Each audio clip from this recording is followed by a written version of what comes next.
الله الرحمن الرحيم. السلام علیکم ورحمۃ اللہ وبرکاتہ. سوال ہے تعویذ کے متعلق کہ کیا تعویذ پہننا جائز ہے یا ناجائز؟ محترم بھائیوں، تعویذ جو عموماً آج کل بچوں کے، بوڑھوں کے، عورتوں کے یا مردوں کے گلوں میں یا بازوؤں پہ یا کمر پہ باندھا لٹکایا جاتا ہے، اور اس تعویذ سے لوگوں کی بہت ساری امیدیں وابستہ ہوتی ہیں کہ یہ تعویذ میں نے نظر کے لیے لیا، یہ تعویذ میں نے کاروبار کے لیے لیا، یہ تعویذ میں نے فلاں کام کے لیے لیا. یہاں تک کہ کچھ لوگوں نے تعویذات جو ہیں وہ اپنے گھروں میں اور اپنی دکانوں میں اور اپنی گاڑیوں میں اور کئی جگہوں پر انہوں نے ان کو لٹکایا ہوتا ہے، اور ان سے یہ امیدیں وابستہ ہوتی ہیں کہ اس تعویذ کے ذریعے میرے اس کاروبار کے اندر برکت ہوگی، یا میرے گھر کے اندر برکت ہوگی، یا جو میرے معاملات ہیں وہ درست ہو جائیں گے.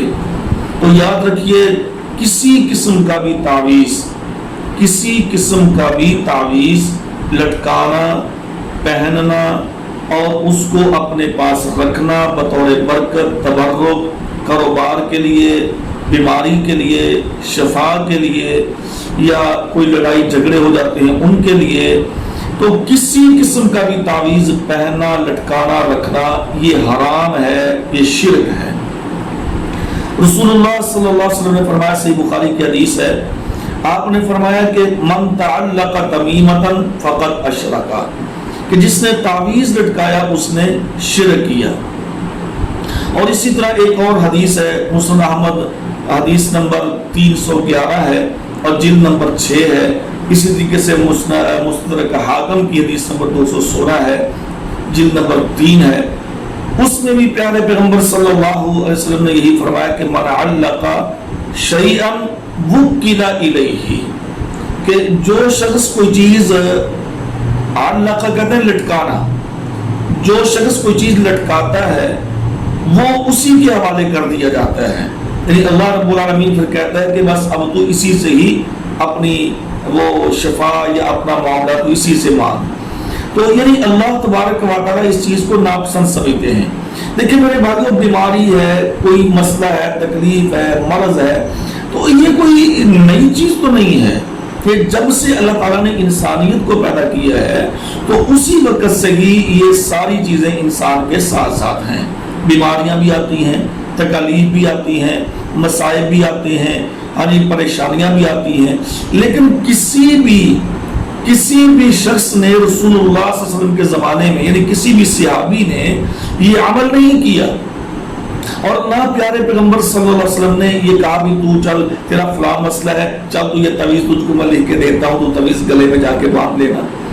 یا کسی بعد میں ائمہ اکرام نے، خلفاء نے، یا صحابہ اکرام نے، یا تابعین نے کسی نے بھی کہا کہ جی لوگ یہ تعویذ لے جاؤ اور یہ جا کے اس کو گھول کے پی لینا، یا اس کو گلے میں باندھ لینا، یا اس کو بازو پہ باندھ لینا، یا اس کو اپنی جیب میں رکھ لینا، یا اس کو اپنی کسی دکان پہ، کسی گھر میں، گاڑی میں اس کو لٹکا دینا تو تمہارا یہ کام ہو جائے گا. تو میرے بھائیوں، یہ کسی قسم کا بھی تعویذ جو ہے یہ حرام ہے، یہ شرک ہے. تو لہٰذا مختصر سی بات یہ ہے، ہم انشاءاللہ اس پر مفصل بھی بات کریں گے، لیکن آج کے سوال میں بس اتنا ہی کافی ہے کہ مختصر سی بات یہ ہے کہ کسی قسم کا بھی تعویذ لٹکانا یہ شرک کے زمرے میں آتا ہے. تو لہٰذا تعویذ بالکل ناجائز اور حرام ہے. ہاں، جو دم ہے، دم، اور دم بھی وہ جو شرعی دم ہوں گے. شرعی دم سے مراد کہ جو رسول اللہ صلی اللہ علیہ وسلم نے خود دم سکھائے ہیں، یا جو آیات مبارکہ کا دم ہے، یا جو احادیث مبارکہ سے ہمیں صحیح سند کے ساتھ ثابت ہیں، اگر وہ مسنون دم ہے تو دم کرنا جائز ہے. دم خود پیارے پیغمبر صلی اللہ علیہ وسلم نے کیا بھی ہے اور آپ نے خود دم کروایا بھی ہے. تو دم جو ہے، جو شرعی دم ہے، جس کی دلیل، جس کی نص موجود ہو، قرآن و حدیث سے ثابت ہو، تو وہ دم کرنا جائز ہے. تو لہٰذا تعویذات سے ہمیں پرہیز کرنا چاہیے. اللہ رب العالمین ہمیں اس سے محفوظ فرمائے.